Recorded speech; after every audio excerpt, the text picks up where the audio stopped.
road. We welcome all. Looking forward, never back. How we solid as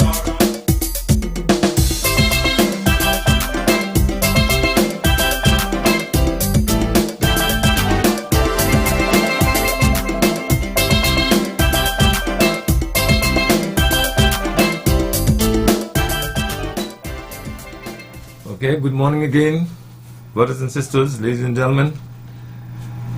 Welcome to Frank and Candid for today, Thursday, 21st July 2022. It's another lovely day. How grateful we are for the showers of rain to quench the thirst that the land has been suffering from for weeks and months.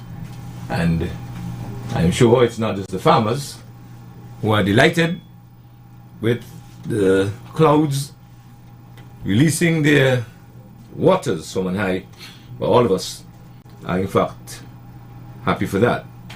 This might mean that no longer will water be rationed starting from evening time. We might very well return to a position where we have water 24 hours per day. So we thank God for being gracious enough to allow us some rain. Today we want to continue the discussion begun yesterday when we were talking about why do some people run for political office and why do some run away from same. We want to talk today a little bit about why do people vote and others refuse to, in as much as they are registered and they ensure that they are registered. Much like having a passport, they ensure they keep their passport up to date, although they have no real plans to travel. Perhaps they hate traveling, but recognizing the value of the document, they keep it nonetheless. Many persons, of course, ensure that their driver's licenses are current, but they do not own a vehicle, and perhaps don't have any intention of owning a vehicle. Perhaps they don't even like to drive, but they retain their driver's license. I'm not sure if the analogies are accurate, but the question is, why do we think some people never miss an opportunity to vote, even if they're not feeling too well, but even if they're abroad? They make sure that they're here, they make sure that they are early at the polls, they make sure they get time off if necessary, they make sure they do their thing. They must vote. But the others who simply refuse to vote, they will have no part of it, and they advance many reasons. I'd like my audience to share with me this morning what do they think are some of those excuses, if you wish, but reasons perhaps why some people just do not enter the polling station to vote. Okay, so talk to us about that. But before we open the lines, I'd like to join the chorus of individuals who are asking the leaders of the political parties, certainly in St. Kitts and perhaps in Nevis as well, but certainly and definitely in St. Kitts, the leader of the People's Labour Party, the leader of the St. Kitts Nevis Labour Party, and the leader of the People's Action Movement, to explicitly and expressly condemn acts of sabotage, acts of destruction, acts of damage, acts of defacement of other parties' posters and billboards and so on. We would like to hear it unequivocally coming from the mouths of the leaders in particular and from all the candidates when it's their turn to be on the air. Let your supporters know that you do not condone, you do not support, you certainly do not encourage the attacks, by whatever means, on the paraphernalia, on the signboards, etc., of other parties. Let them know that you don't support that. And I think if all the parties do that, then we will have a fairly decent campaign, and nobody will have to complain that his or her picture was torn down and his or her billboard was ripped away and things like that. I would like to hear it deliberately, unequivocally, coming from the mouths of the leaders. And of course, advise them also not to threaten, far less practice violence of any kind. You know, we pride ourselves on having a robust democracy. Of course, one can argue whether that has justified its existence, or whether that claim is found wanting when weighed in the balances. But by and large, we can boast that we are able to express ourselves in a civil way. You know, we have to make sure we don't cross the line of libel and slander, defamation, and so on, vilification. But we can say what we wish to a very large extent. And we want to be able to continue to do that without anybody threatening violence on us. Alright? I have a party which I choose to support, you have yours. Why can't we be friends and comrades and brothers and sisters? Because even though we support different parties, we have different political philosophies, different ideologies, if you wish. You know, it's the same way you go to that church, I go to another, and we certainly don't hate each other because of that. We certainly don't refuse to get along, or we don't choose not to get along with another person simply because he or she is a member of another faith, another denomination. Oh no. Alright, so let's try the same thing for politics. Okay? You support the Labour Party with all your breath, all your soul, all your body, all your being. That's your right. But then so does the individual who wants to support the other parties. Okay? So we want to encourage from this platform, from this forum, no attempt to destroy or deface or the damage any political paraphernalia of any kind, of any sort. Thank you very much. So the question is, why do some people choose to vote and some don't? It was pointed out to me recently that the two premature, quote-unquote premature elections that we've had, one in 1993, when only less than 2 years later we had another one, and now we are having another election a little over 2 years later. Both of them involved the People's Action Movement. And I was being asked, what can one deduce from that? You might want to share some thoughts on that. Why is it that that particular party was involved in the only two premature general elections that the Federation has experienced, certainly since independence? I'm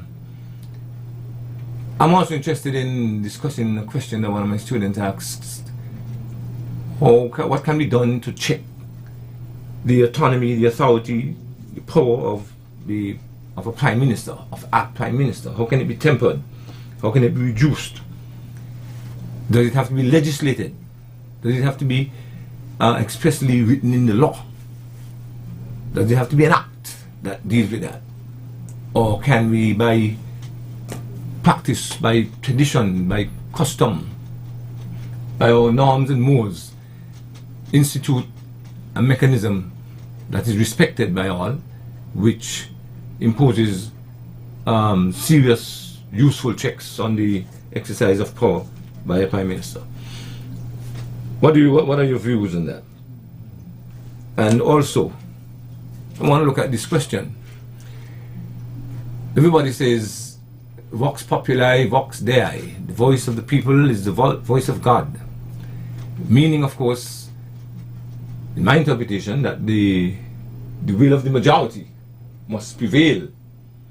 So, if 10 persons say A and even 9 say B, we must go with what the 10 say.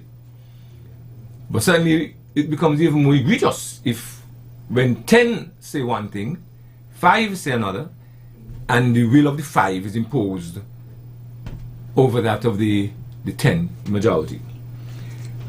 Now, when we transpose that to politics, we find that there are cases when a political party wins a general election but loses the government.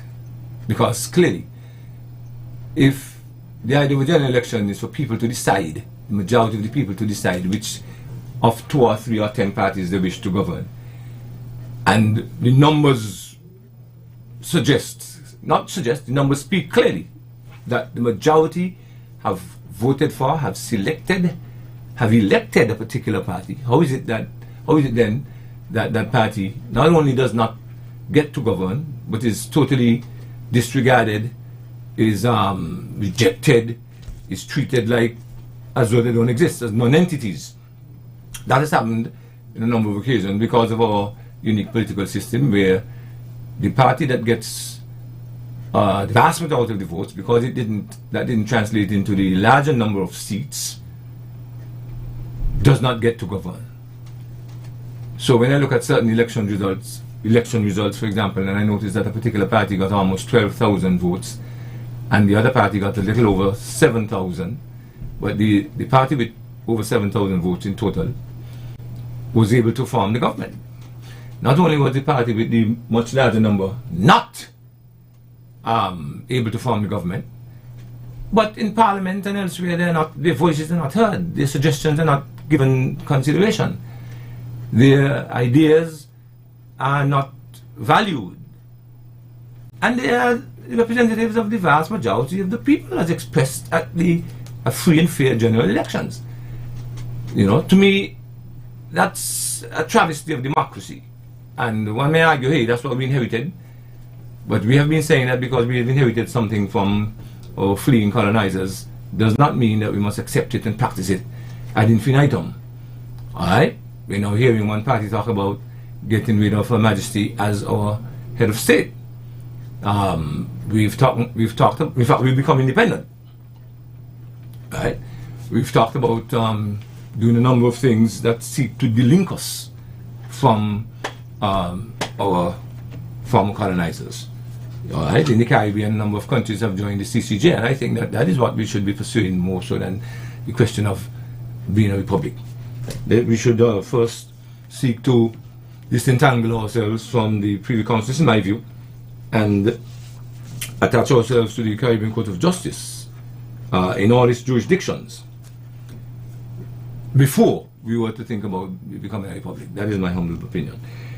But yes, so a party wins twice the number of votes as another party, and that party that wins clearly the larger number of votes does not get to form the government. Should we continue with that system, or is it time that we change that and institute one where he who receives the greater amount of support is he who becomes the government of the day? Okay? We're out in the lines now, and you can call us and share with us your views. Okay? So, who'll be first? Let's take this one. Hello.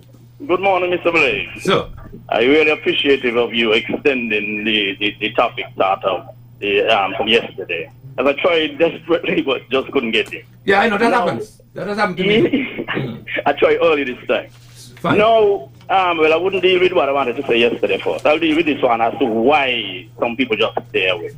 I could tell you, for one, the young people, them, sometimes, yes, they register, they intend to vote, but as the campaign go along, they get turned off. And I'm going to come to what I heard this morning on another radio station.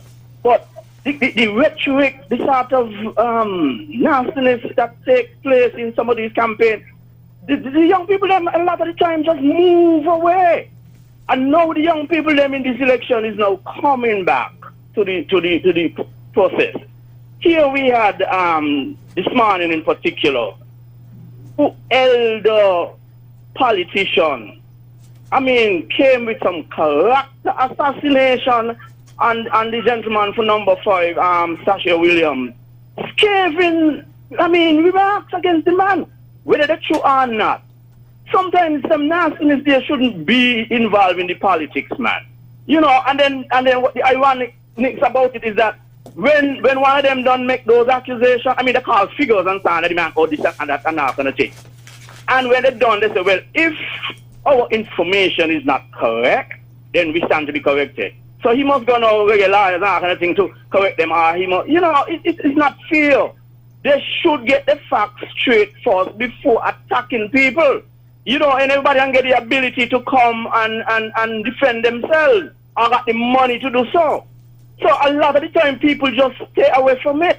I was trying just now to get in, but I realized I wasn't taking any call on the other program regarding to ladies, because I wanted to shed a little light as to that is also why a lot of females over the years have stayed away from the politics.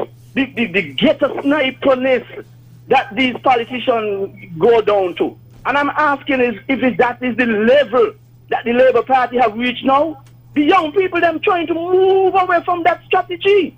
Why would they go back to those two individuals? I mean, I have tremendous, and I'm going to call his name because I have tremendous respect for him. Mr. Kondo, I have so much respect for this gentleman over the years. Oh my God, it grieved my heart to hear Mr. Kondo this morning siding with the other individual who we all know, like a loose cannon, so we ain't surprised with his behavior. But for Mr. Kondo, elder statesman, my God, and then he allowed the gentleman to give him the dirty basket to carry, to be talking about people and predatory nature. Oh my God, it was horrible, Mr. Blake.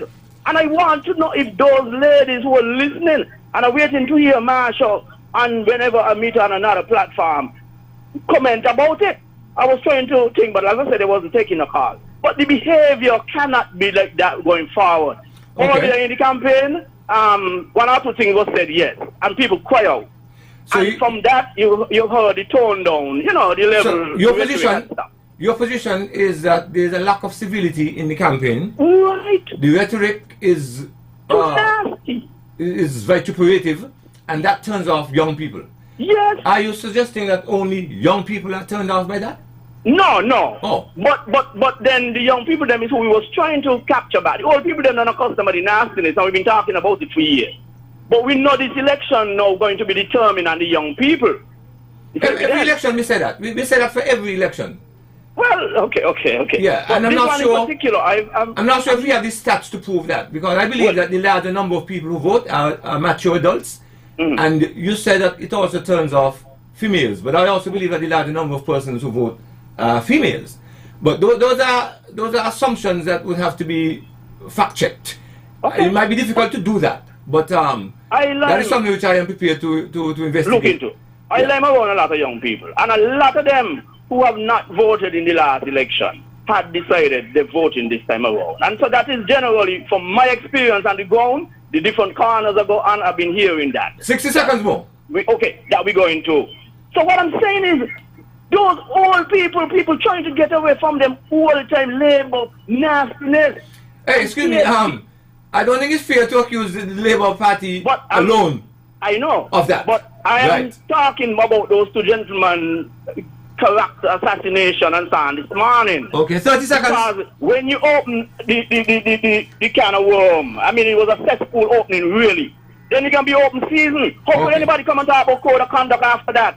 I would like to hear anybody coming talking about code of conduct after that if they're not condemning those two individuals this morning. Very well. So, I will leave it there for today. Thank you. Let me warn the callers that when I give you 60 seconds and then 30 seconds, I'm going to direct my colleague operating the switchboard over there to cut the person, because too often when persons are told they have 60 seconds and 30 seconds, they want to carry on as though they have 60 minutes, and that cannot be allowed. So please be advised, when you're told you have 30, 40, 60 seconds left, govern yourself accordingly, because I do not delight in cutting off anybody. Thank you very much. Let's take another caller. Good morning, sir. Good morning, ma'am. Good morning. What I want to say here too, these two elderly, I mean, they were there years ago in Labour time. Then leave from Labour, they come Unity, right? Yeah, now they're saying that's how Douglas wants people from Timothy. There was the same set of people also who was warning people about Douglas too. They come and they mash up the Unity Party. Right? Now they want to mash up PLP. And I warning people, you know. Because how I see things going right now, I just warning people to stay calm and just be yourself and know what you're doing, because something over 4th Street here. Yesterday I was by Ram supermarket and a lady telling me that they had something up 4th Street. She said she ain't walking up there. She come up 3rd Street and she went by Emory. I asked her why. she said, Labour open a campaign, the headquarters up there. She will start PLP had they won. And I think that they might start, and hope not, might cause some confusion because during election night and vote, people just out by the campaign headquarters. And I believe that is wrong. That to me gonna just stop more because some people might be looking for trouble, but you got naturally trouble some people out there. And I just warning people. Them is the same set of people now, who pushing Labour, Them was the same set of people who are pushing the leader for farm. All emotion, you got 4 seats. 60 seconds? 60 seconds more? Because I think you're repeating yourself a bit. And you call the motion, and now they call the motion. When they were supposed today to support the leader for PAM, they gone and the Labour. So you see, you can't trust people are everywhere. PAM people beware these people, okay? And that is my time. Thank you. Thank you very much. Yeah, another observation. I think if someone calls in and makes a point, even though that, in your view, that point is blunt or dull, don't repeat it. I mean, after all, so if you can add to something as opposed to simply repeating that thing. Let's try that. Hello, caller. Hello, Michael. Yes, sir. Great. That's me. So, I'm calling you from New York. You're calling from New York? Yeah, this is Sonny Boy, Jam Down and Lydia Brother. Very well, Dumpling Brother and Jam Down Brother. I'm the only son. Welcome. Carry on. Are you related to Sidney Blake then? Russell Blake? No, those are the rich Blakes. This is the poor one. You are related to them. I'm just trying to show I'm born in St. Kitts, but I've never voted there. I've been abroad 50 years now. Very well. But I know I grew up with Sam Condor, and I hear the guy making a comment about Sam. Sam is a guy I look up to. I grew up and went to some school together. So do I. I look up to him as well. The guy said Sam because I always hold him in high esteem. So do I. But it's two sides to every story, and you can't believe everything you hear. Precisely. So when you try to fact check the guy, you don't know how to fact check him because you don't have the evidence. So can Mr. Blake continue with the show and I watch you say hello to my sister Dumpling and Jam Down for me. Of course. Okay, thank you. Very well, you're welcome. Thank you. Let's take another caller. Hello. Yes, Mr. Blake, good morning. Morning, ma'am. And welcome, and I'm very happy that you're here on this session and that you're giving these background information. I just would like to say first that I hope that you'll be co-opt on the evening of results when you normally have people commenting, because in the past you have a few persons who I don't think they come with enough research to fill the time. But we had people like Washington Archibald, of course, who would give us a lot of information. So I'm hoping that they would ask you and that you would accept to sort of bring some of the commentary on that night. Now, I just want to focus on something that you mentioned that one of your students perhaps asked you. Yes. But first let me just say this. People refer to parties in the Constitution. There's nothing in the Constitution that speaks about parties. It speaks about elected members or representatives.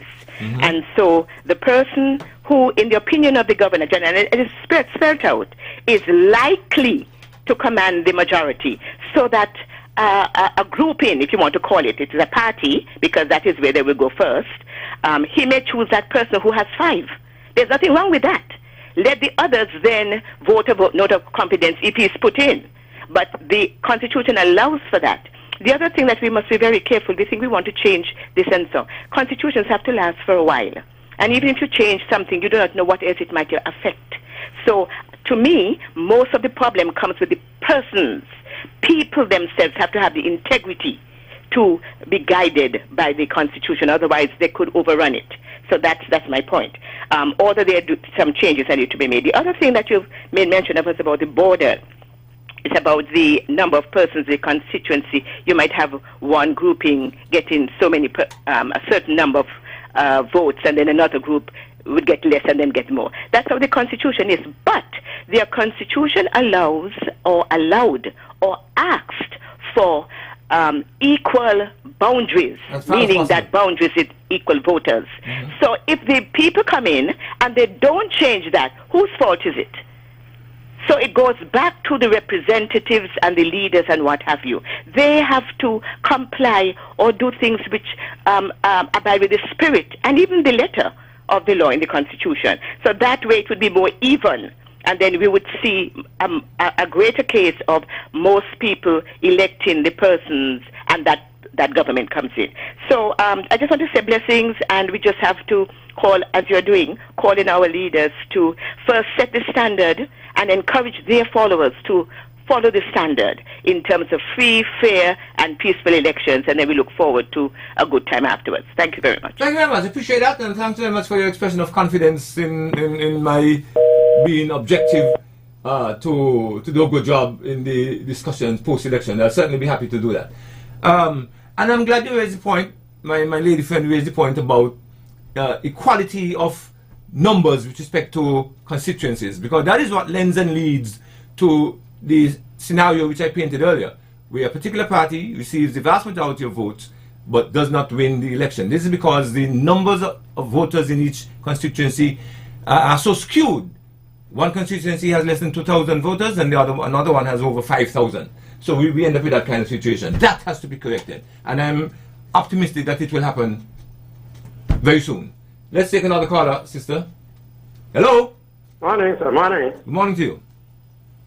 Mr. Blake, in your opening statement, Yes. I heard you mention about people destroying people. Property. Familiar, right? Yes. And Mr. Blake, you see, this is why, me personally, I'm convinced that these things they got on these poles they come on, they're not working. Period. I'm convinced they're not working. Right. Right here where I work, there's one on a pole here. There's some police personnel that be up here, up at Water. On a daily basis, one morning my boss asks me if they're working. I tell her, no, I haven't find out from the police. You know, the police tell me and ask him, he don't find out. So what is that?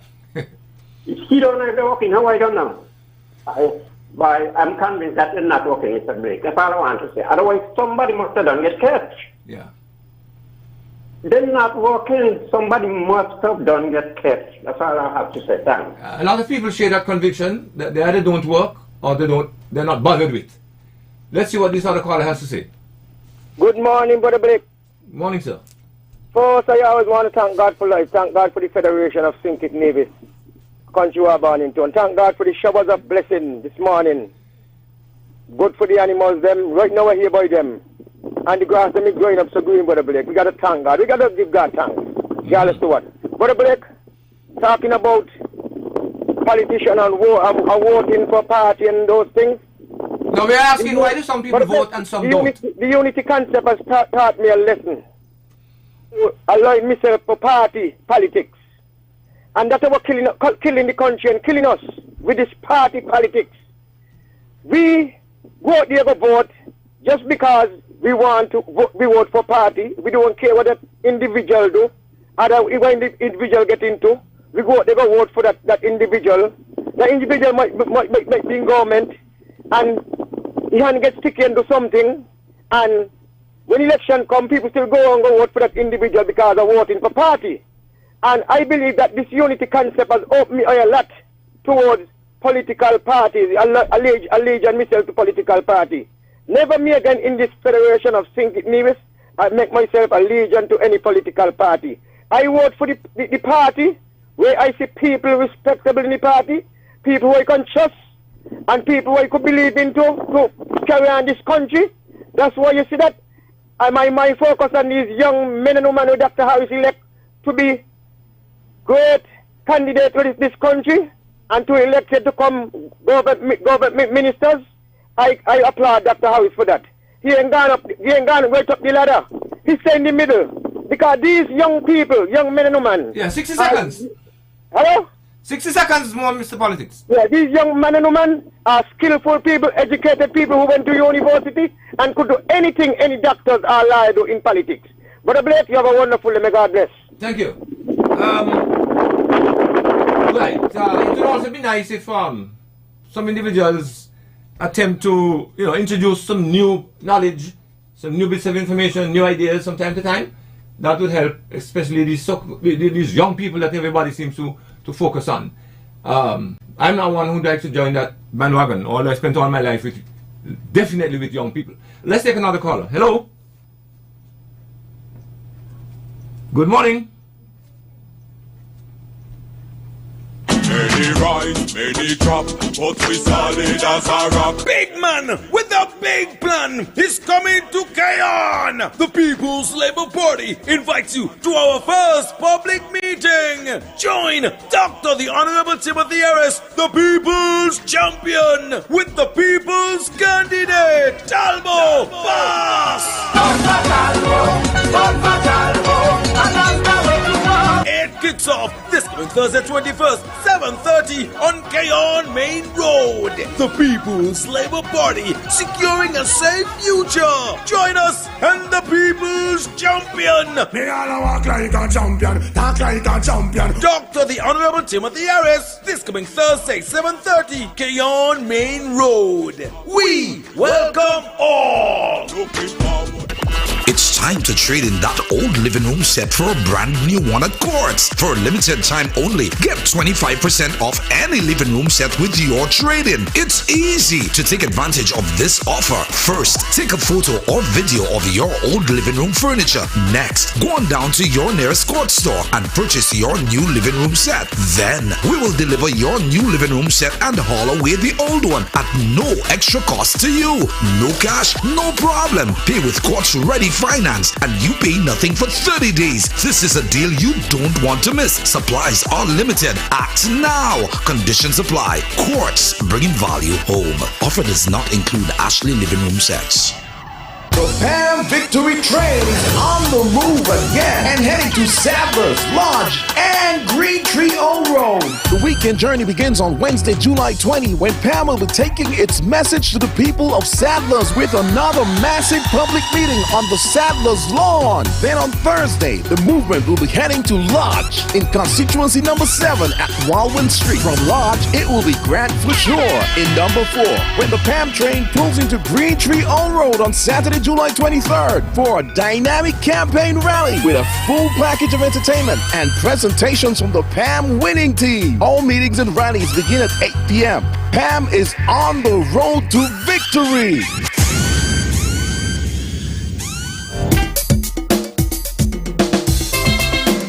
Welcome back to Frankie Candid. And, right, I just wanted to remind folks that when we speak of the word civil, as in civil servant and civil society and civilian, the word civil means to be civil means to be honest, means to be decent, means to be compassionate, to be sensitive, to consider others, and so on. So as civilians and as civil people, we need to carry ourselves in a manner that befits that description. Let's take another caller. Hello. Hello, morning, Mr. Blake. Good morning, sir. How are you? I'm actually doing fine, thank you. Good. I like your opening remarks, and you have asked a very controversial question, a question that all over the world people are trying to understand why people vote and why they don't vote. I would say that one of the fundamental reasons, and I think your first caller alluded to some of it. One of the fundamental reasons is the cut and thrust of the politics. Yes? And sometimes in the political foray and on the campaign and on the platforms, persons become very abusive in the way they speak, very disrespectful, and sometimes for younger people and even older people as well, that's a turn-off. Yes? So that is one. There's also a mistrust of the political system, where people believe that, the system is not working the way it ought to work. What's the reason? Why should I vote? Why should I even bother to participate? And so that can be a reason as well. So is it your view then that it is the quality of individuals who are, or maybe lack of quality, who are responsible for these kinds of behaviors which turn off people? In which case then, should we have criteria for who should be a candidate? And of course those criteria would ensure that those individuals are civil What's your view on that? Well, you see, you cannot, if you say you're a democratic society and you're going to set criteria for candidates, I agree that persons putting themselves forward to the public should at least have there's certain common decency and certain things about that. But the problem is when you start to say you're going to streamline who you put as candidates by certain policies and things, you might be becoming an apartheid approach. You might be taking an apartheid approach. So we are doomed to what we currently practice. Repeat that, Mr. Blake. We are doomed to what we currently practice. That is what you're saying. Right, we're doomed to what is commonly practiced. So one of the things is, for example, if the system is structured a particular way, right? If you look throughout the region, you'd realize people talk about, oh, politics is corrupt and politics is this way and that way. The issue is the system that produces our politicians. There is a system, and unless you really look in depth at that system, you're going to continuously have a problem. So you can change criteria and all of that. Once people get into the system and they realize, because remember, it's all about systems management and how systems function. Now, the other point I wanted to raise with you, Mr. Blake, is you talked about the voter in terms of whether we should go to proportional representative system versus first past the post. Yes. The problem you have with a proportional representative system in St. Kitts and Nevis in particular, that would be skewed to one political party. And that because of how the numbers, how the constituencies are structured. For example, constituency number 6 would automatically, one would expect that constituency number 6 would come through with a certain amount of numbers. Right? One would expect that in constituency 18, one of the largest constituency in the country. And so the proportional representative system will not be a true reflection of what individual constituencies think about their leadership. Based on current configuration. Based on configuration, yes. Right, but that can change. That can change, but how it would require a lot of maneuvering and a lot of looking at, because if you realize more how people live in the country and where they're located, that would require a lot of boundary changes as well. Difficult perhaps, senor. Challenging perhaps, but not impossible. Not impossible. I wouldn't say it's impossible. A caller before raised the issue of you talked about one party wanting to go to the... Yeah, you have 60 seconds more, sorry. Right. You talked about one party wanting to move away from the Queen. But I'm saying I agree with you that why not look now at going to the CCJ first as a first step, and then you look at the raft of constitutional changes, which includes the head of state as one. Because we need to look at justice first, and then you can do because the broader constitutional changes will be longer, but moving to the CCJ just requires a single amendment, just the country assenting to going to the CCJ as its final appellate. So I just want to add my 2 cents and say that I believe that first we must look at any party talking now must look first at going to the CCJ, getting justice from your people, so that people in St. Kitts and Nevis who have issues at the court don't have to be paying exorbitant amount of money to these so-called barristers to get justice. Thank you very much. Bring justice closer to home. Thank you very much. Appreciate that. Let's take another caller. Yeah, Mr. Blake, good morning. Yes, sir.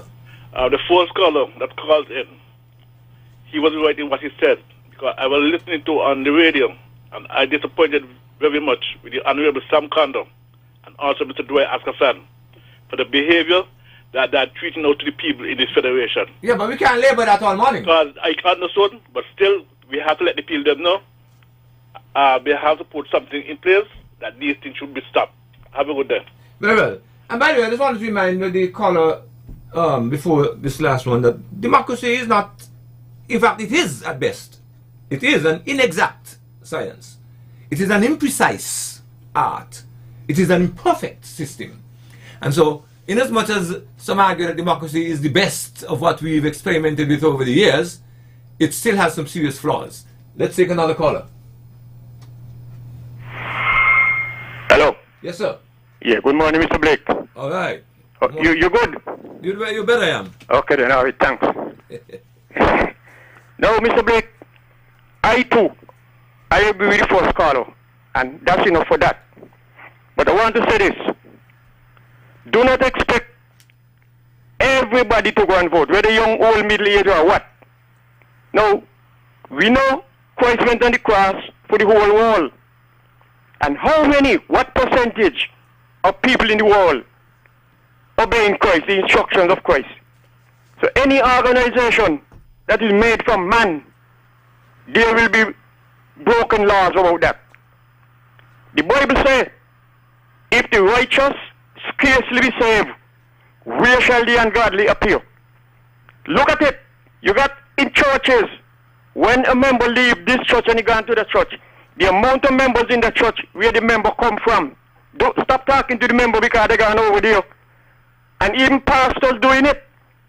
So therefore, them who put in position to set an example, when they set a bad example, what they're telling the people who should be convinced that what they're doing and saying is right. That is what happening to the whole world.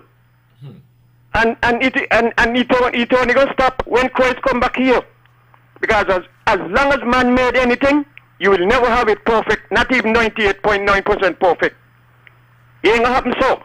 And the politician leaders, they have a right to address the audience and tell them, listen, we do not expect anybody to go around and defame anybody and take down anybody's property and do anything malicious to any other party.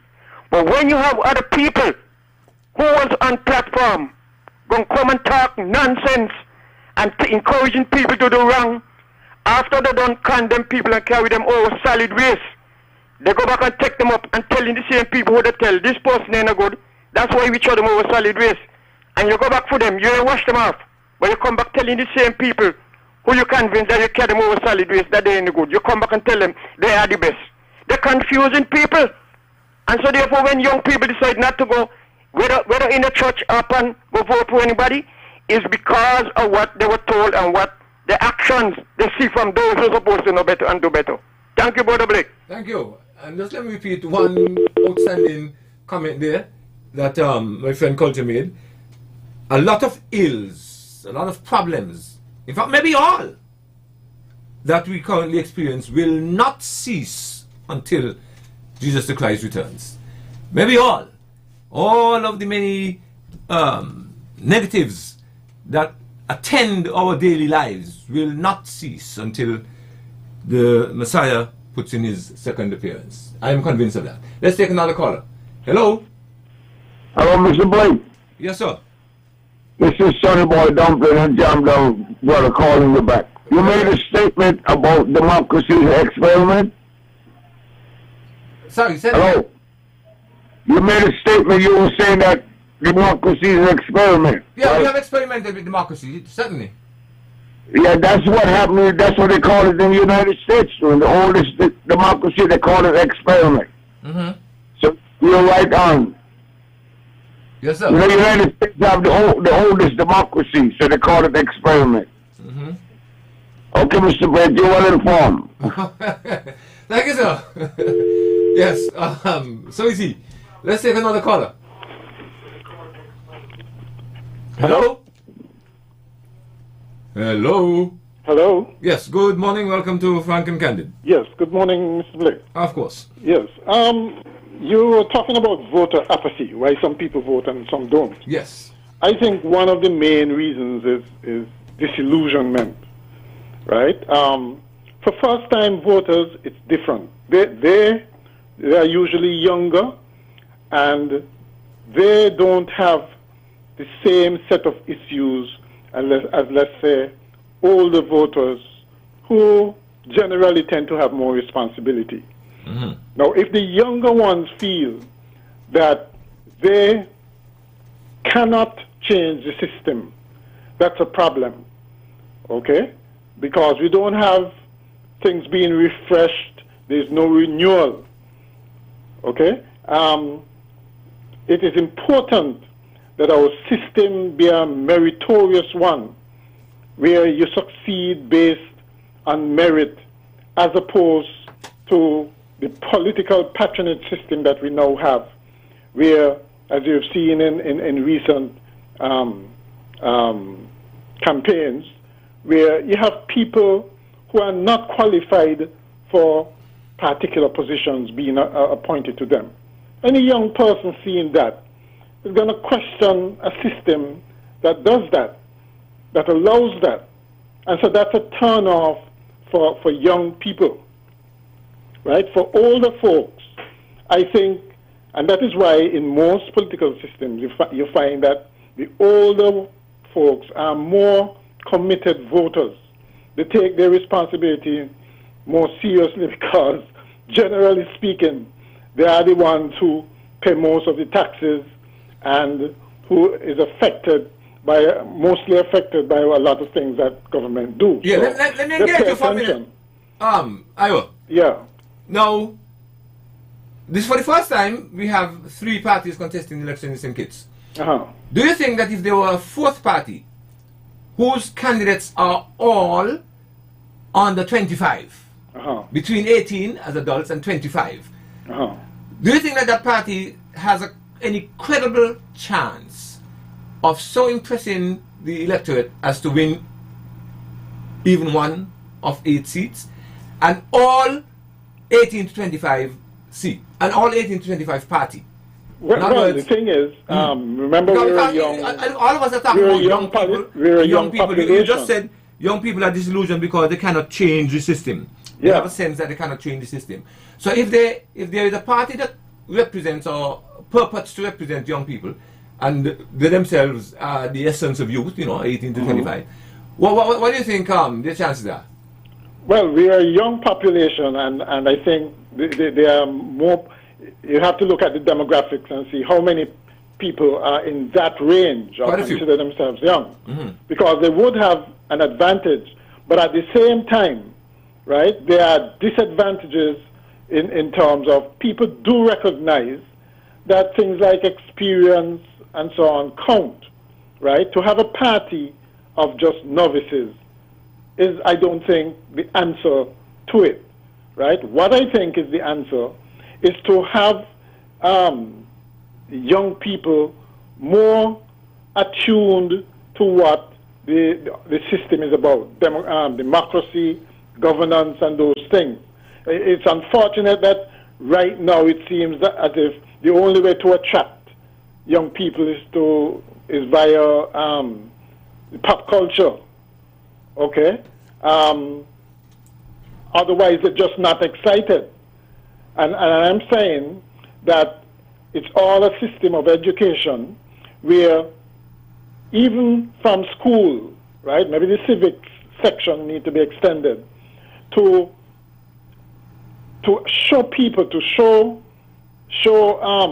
potential voters what their responsibilities are, why things are as they are. And the final thing is, we cannot just say, well, it's the system and we're slaves to the system as is. We should aspire for a better system.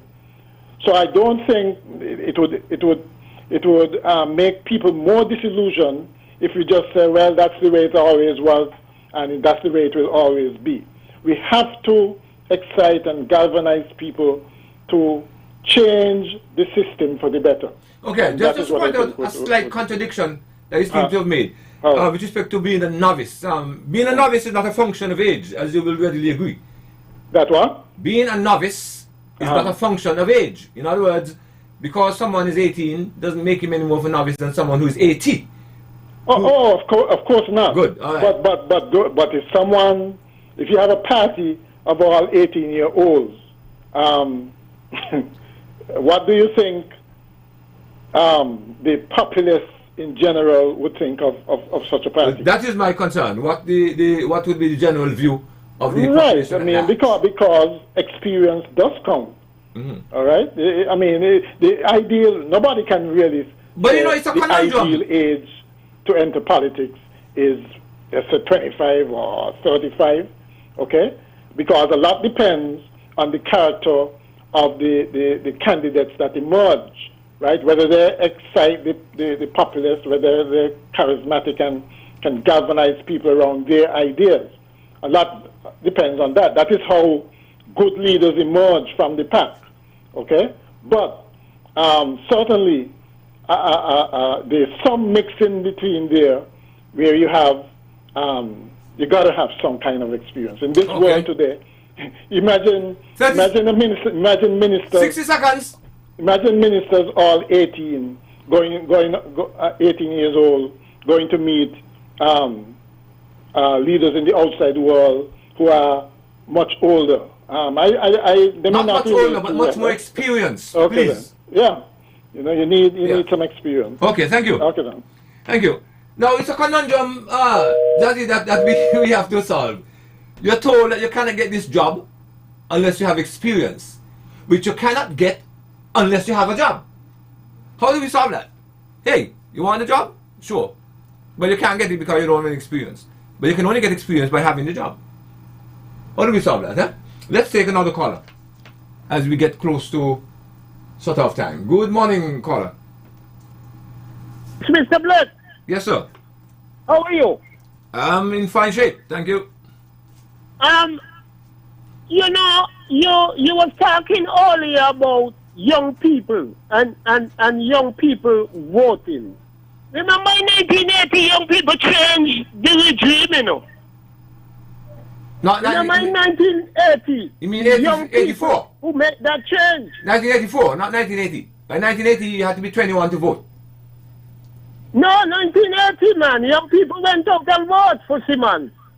Oh, okay. I thought you were referring to the fact that they couldn't vote. 79 and then went back 1980 and finished it up. No, man, remember that in 1980, only folks who were 21 and older could vote. By 1984, the elections of 1984, that had changed, and persons who were older than 18 could then vote. Sure, you sure you're mixing it up, Mr. Black? Absolutely not. But anyway. Absolutely not. That's a fact. Anyway, when young people set out to change anything, it will change. And young people are unemployed who are going on this one here, you know. Because the young people them know that some fellas on the right want to come back in a spiking system. And we done about to pass that. We're not there, Mr. Blake. We're not going back there, Mikey. Okay. You know how we raise up in Irish Town, you know. And you know the stigma at Irish Town on your town. We're not back there. Up to now, from Simmons, poor people down there. Anyway, they look after, you know, and we put young men there. And instead they look after the young people, especially some of them who support Simmons over the years. They turn their back on us. All of a sudden now kind of big shot is their friend. But you fool some people sometimes, you don't fool them all the time. You see how they look? You see how they look? In the one up? Don't play with people. Okay. Have a good day, Mr. Blake. Thank you. And just for some clarification here, in 1980, the voting age was still 21 and above. In his first term, Dr. Simmons' government changed it, reduced it to 18. So by 1984, 18-year-olds could vote. And perhaps it was the young people who created that massive change in 1984 when Dr. Simmons and his PAM party moved from 3 seats in 1980 to 6 seats in 1984. And in 1984, for the first time in the history of electoral politics, a party other than the Labour Party received the larger number of votes, because PAM received more votes, a larger percentage of the votes in 1984 than did Labour. That's the first time that ever happened, and it happened again in 1989, and it has never happened again since. The Labour Party has continually received a larger portion of votes, even when they did not form the government. Those are the facts of the matter. Let's take another caller. Hello? Hello, good morning. Yes, ma'am, you have... Yes, just a minute, sorry. Hello, before you start, you have 90 seconds, because we're close to cut-off time. You have a minute and a half. Speak up fast. What do you care about my country? If those things did change, it would make a difference. They had to change up the boundary, and they went in there in 2015, said they're going to do it, and they did not. Right? And what I concern, We want more sporting facilities, like car racing, and so they have a big field going down to Mansion, to Christchurch there. I don't know, I see it like a piece on cutting off to get somebody. That should have been a nice sporting area. I remember when a guy came from away and asked them at NHC to get it. I don't know what went down in Mr. Douglas' time. So we need that and keep the young people in their mind busy. They won't have no time to be more killing and so and educate them with the sport. Look, there's girl out there with the tennis. Serena and them over there make money. They came from a poor family. All their concern is what's best for the country, and they need to pull up themselves. Tell us issue. We want who do this and who do that. 30 seconds. Have a good day. Thank you. Okay, I appreciate that. Now, let's hope that the election is coming up. Remember the largest voter turnout we've ever had was in 1971 when 88% of the electorate voted. 88%. We have not come close to that since. I'm anxious to see what the turnout will be this time around. Do we have time for another caller? One last caller. Hello? Yeah, Brother Beck. Yeah, you have less than a minute because you were here already and we're soon out of time. Listen, I could now work 1980. I was about 17 or 18 years. And 1984, I went to register and vote. So you're right. You had was to be 21 back in those days to vote. But the young people started to vote from 18 years, 1984. All right then. Thank you very much, and thanks for validating my statements, Mr. Politics. We do have time for one more, according to my boss over there. So carry on. Hello? Yeah, 30 seconds, I'm advising. Right, okay, you cannot have experience if you don't start. Mm-hmm. A young trainee to fly plane. He cannot put he in a cockpit by himself alone. He has to learn and learn from the captain. Right. 1971, you remember what happened at the Basque High School with the headmaster, Mr. Jones? No, I don't. There was a political move to turn in Mr. Jones because he was back in a different party to the government. And the young people in the school decide. They demonstrate all over town. They say, no Jones, no school. And that make the difference in the thing. And Michael Jackson say, look in the mirror and tell us who you see first. Okay. Before you go jump on people. All right then. Thank you. That was it. And I want to thank all those who took part this morning and this week. Following in Mr. Bradley's footsteps, we will not have any Frank and Candid session tomorrow. And so we will be back with you on Monday. Hey, between now and then, be good.